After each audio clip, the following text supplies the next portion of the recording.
Hello বন্ধুরা, Mala's gardening হ্যাভেনে আপনাদের সকলকে অনেক অনেক স্বাগত। আশা করি আপনারা সবাই অনেক ভালো আছেন। আমিও অনেক ভালো আছি, সাথে বাগানের নিত্য কাজে ব্যস্ত আছি। বন্ধুরা, আজকে আমি এই যে গাছগুলো দেখতে পাচ্ছেন, এর পিছনে যে বড় বেডটা রেডি করা আছে, যার মধ্যে আমি শাকের গাছগুলো লাগাই, তো সেই বেডটার মধ্যে মাটি রেডি করব গরমকালে কিছু গাছ লাগাবার জন্য। পিছনে দেখুন একটি বরবটি গাছ লতিয়ে লতিয়ে উঠছে, আর এদিকে রয়েছে পালং শাক। এই পালং শাকগুলোর আজকেই লাস্ট হারভেস্টিং করব। কিছু কিছু পালং শাক দিয়ে দেখুন দানা তৈরি করবার জন্য রেখেছি। তো বড়গুলো দানা তৈরি করবার জন্য রেখে যতটুকু শাক আছে সবই আজকে হারভেস্ট করে নেব। এদিকে দেখুন বেশ কিছু ছেঁচি শাক আর কলমি শাক হয়েছে। এই পালং শাকগুলোকে তুলে নিয়ে এই বেডটার মাটি রেডি করব। এই বেডটা অনেক বড়, আর এই বেডের মধ্যে সবজি কিন্তু কখনোই শেষ হয় না। একদিক থেকে শেষ হয় তো অন্য দিক থেকে তৈরি হয়।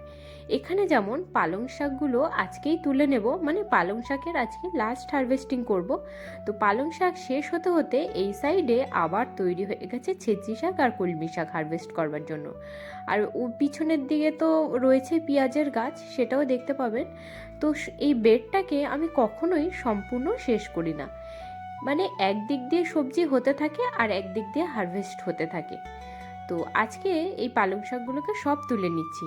দেখুন গোড়া শুদ্ধ তুলে যদি নিয়ে তাহলে কিন্তু বাঁচতে আবার খুবই সমস্যা হবে। তার জন্য একই সাথে এই গোড়াগুলোকে ফেলে দেব, আর যেটুকু শাক খাওয়া যাবে খাওয়ারটাকে ঝুড়িটার মধ্যে ভরে নেব। আমি প্রত্যেকবারই হারভেস্টিং এর আগে যে করেছি সেগুলোতে খালি পাতা পাতাগুলো তুলে তুলে নিতাম, আর গোড়াগুলো কিন্তু একবারও তুলিনি। তো মোট 10 বার একবার পালং শাক লাগিয়ে আমি হারভেস্ট করেছি। দেখুন শাকগুলো সব তুলে নিয়েছি, আর মাটিগুলো অনেকখানি নিচে বসে গেছিল। তো এই খুরপিটার সাহায্যে ভালো করে মাটিটাকে ঝুরঝুরে করে নিয়েছি।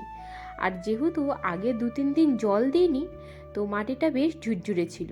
আর এই দেখুন পুরো এক ঝুড়ি পালং শাক আমি হারভেস্ট করেছি। এখানে যা শাক রয়েছে এটা আমার 3 দিন রান্না করতে পারবো, প্রচুর পরিমাণে শাক হয়েছে। আর এর মধ্যে কিছুটা শীষ পালংও রয়েছে আর কিছুটা পালং শাকের পাতা। শীষ পালংগুলো তো আলাদাভাবে ডাটা চচ্চড়ি করে, আর পালং শাকটাকে রান্না হবে কালকেই। বাগানে এখানেই পালং শাক শেষ নয়, কিছু কিছু টবের নিচের দিকে পালং শাক রয়েছে, সেগুলো আবার পরে হারভেস্ট করব। আর এদিকে আগের দিন দেখুন যে কোকোপিটটা ধুয়ে নিয়েছিলাম, সেটাকে এই যে এখানে ড্রাই করতে দিয়েছিলাম। তো এখানে বেশ খানিকটা শুকনো হয়ে গেছে। এখান থেকেই বেশ খানিকটা কোকোপিট আর খড় নিয়ে গিয়ে ওই মাটিটার মধ্যে মিশিয়ে দেবো। এই যে ঝুরঝুরে মাটিটা দেখতে পাচ্ছেন, এর মধ্যে যদি আমরা এখন কোকোপিট আর খড় না মিশিয়ে নিই তাহলে কিন্তু মাটিটা আবার দলা পাকিয়ে নিচের দিকে বসে যাবে, তাতে কিন্তু গাছ ভালো হবে না। এইভাবে খড় আর কোকোপিট আমি 4 বালতি নিয়ে চলে এসেছি। এটা যে পরিমাণে মাটি আছে তার 75%, মানে পুরোপুরি সম পরিমাণে নয়, তার থেকে একটু কম পরিমাণে খড় আর কোকোপিট আমি মিশিয়ে নিলাম। আর এইভাবে আমি একে রোদ্দুরে ছেড়ে দেব আরও 2-3 দিন। 2-3 দিন এই পুরো মাটিটা যখন রোদ্দুর খেয়ে যাবে, তখন আমি এর মধ্যে আবার অ্যাড করব বেশ খানিকটা সরিষার খোল আর সাথে গোবর সার। তাহলেই ব্যাস এই মাটিটা পুরো রেডি হয়ে যাবে গরমের সবজি লাগাবার জন্য। আমার যে এই বেডটা তৈরি করা রয়েছে এটা কিন্তু যথেষ্ট বড় সাইজের বেড। এই মানে বাইরের দিকে বসে এর এপার থেকে ওপার কিন্তু হাত পাওয়া যায় না। তো এর উপরে যখনই আমাকে কাজ করতে হয় এর উপরে উঠে এইভাবে কাজ করতে হয়। আর এই বেডের মধ্যে যেহেতু প্রচুর পরিমাণে মাটি রয়েছে, এর মধ্যে আমি সব ধরনের গাছই লাগাই, যেমন উচ্ছের গাছ, বরবটি গাছ, শিম গাছ। এই ধরনের যে লতানো গাছগুলো আপনারা জানেন যে প্রচুর পরিমাণে মাটির প্রয়োজন হয়, আর এগুলো মানে আপনারা জানেন যে গভীর মাটি মানে বালতি ধরনের, বালতি বা বস্তার মধ্যে যদি আপনারা এই ধরনের লতানো গাছ করেন তো সেখান থেকে ভালো হারভেস্টিং পাওয়া যায়। কিন্তু আমি এই ধরনের গাছকে আমার এই বেডটার মধ্যেই করি। এটি যেহেতু শ্যালো বেড মানে শাকের গাছ লাগানোর জন্য খুবই আদর্শ ভালো, কিন্তু তবুও আমি দেখেছি যেহেতু এর মধ্যে অনেকখানি মাটি রয়েছে ওই ধরনের গাছও খুব ভালো হয়। তো কিছুদিন আগের ভিডিওতে আপনারা দেখে থাকবেন এই বেডের উপরেই উচ্ছের গাছ ছিল। আর এই যে দেয়ালটা দেখতে পাচ্ছেন ওই দেয়ালের মধ্যে তার দিয়ে নেট করা রয়েছে। তো উচ্ছের গাছ মরে গেছে, এখন উঠছে বরবটির গাছ। আর এই যে মাটিটা রেডি করলাম এই মাটিটার মধ্যে এখন আমার লাগাবার ইচ্ছা তরমুজের গাছ।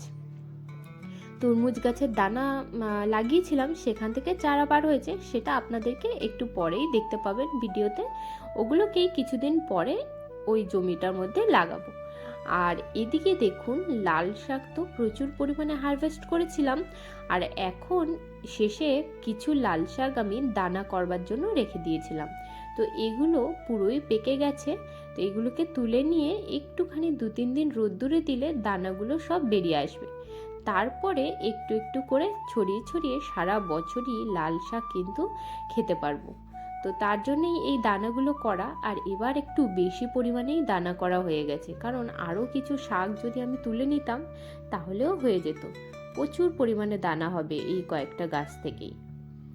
আর এই যে আমি তুলছি এইটুকু নাড়াচাড়াতেও কিন্তু এই মাটিটার মধ্যে প্রচুর পরিমাণে লাল শাকের দানা ঝরে ঝরে পড়ছে। তো ভালোভাবে খুঁচিয়ে নিয়ে মাটিটা যদি আমি জল দিয়ে রাখি এখানেও কিন্তু লাল শাক আবার নতুন করে বেরোনো শুরু হয়ে যাবে। কিন্তু এই মাটিটাকেও আমাকে সুন্দর করে রেডি করতে হবে। তার জন্য এখানেও একইভাবে মাটি খুঁচিয়ে নিয়ে ওই কোকোপিট আর খড় একটুখানি মিশিয়ে নেব, নিয়ে তারপরে 2 দিন রোদ্দুর খেতে দেব। তারপরে 1 বস্তা গোবর সার অর্ধেকটা ওইখানে আর অর্ধেকটা এই সাইডে দেব। দিয়ে ভালোভাবে মাটিটা যখন রেডি হয়ে যাবে তখন এর মধ্যে আমরা যা ইচ্ছা যে কোনো ধরনের গাছ লাগাতে পারবো। এই দেখুন লাল শাক এতগুলো হারভেস্ট করেছি। আর ভালোভাবে লক্ষ্য করে দেখুন, এই দেখুন প্রচুর পরিমাণে দানা এখন থেকেই ঝরে ঝরে পড়ছে। আর 2-3 দিন যদি আমি এটাকে রোদ্দুরে এইভাবে রেখে দিই সমস্ত দানাগুলো ডাটা থেকে ছাড়িয়ে যাবে। আর দানাগুলোকে তখন একটা ভালোভাবে কাপড়ে জড়িয়ে রেখে দিতে হবে। তারপরে ওখান থেকে একটু একটু করে দানা নিয়ে নিয়ে ছড়িয়ে ছড়িয়ে দিলেই ব্যাস সারা বছর শাক হতে থাকবে। আর পিছনে দেখুন পেঁয়াজের গাছ শীতকালে যে লাগিয়েছিলাম, পেঁয়াজ কলি তো এর আগে আপনাদেরকে প্রচুর হারভেস্ট করে দেখিয়েছি। আজকে ভাবছি কিছুটা পেঁয়াজও তুলে নিই, তুলে নিয়ে এইখানের মাটিটাকেও রেডি করব। আর এখানে একটু একটু করে সবুজ নোটে শাক আর এই লাল নোটে শাক লাগাতে থাকবো। আসলে আমার বাড়িতে শাক খেতে সকলেই খুব বেশি ভালোবাসে, তার জন্য আমিও চেষ্টা করি যাতে প্রত্যেক দিন যেটুকু শাক রান্না হবে সেটুকু যাতে বাগান থেকে পাওয়া যায়। আর এই যে পেঁয়াজের গাছগুলো শীতের প্রথমে লাগিয়েছিলাম, পেঁয়াজ কলি তো অনেকবারই হারভেস্ট করেছি। আজকে ভাবছি কিছুটা পেঁয়াজ আর পেঁয়াজ পাতা হারভেস্ট করে নিয়ে জায়গাটাকে খালি করে দিই কিছুটা। আর পিছনের দিকে আরও কিছুটা পেঁয়াজ এখন হারভেস্ট করব না, কারণ অনেক হয়ে যাবে যদি আমি হারভেস্ট করি, আর নিয়ে গিয়ে ঘরেই রেখে দিতে হবে। তার থেকে ভালো এখানেই থাক, আস্তে আস্তে গোড়ার দিকে পেঁয়াজটা বড় হতে থাকবে। আসলে পেঁয়াজ লাগাবার পরে সেখান থেকে পেঁয়াজ পাতা বার হয়, পেঁয়াজের কলি হয়। আর এই পেঁয়াজকেই এখন যদি আরও কিছুদিন রেখে দিই তারপরে পেঁয়াজের পাতাগুলো আস্তে আস্তে শুকোতে শুরু করবে আর গোড়ার পেঁয়াজটা সাইজে বড় হবে।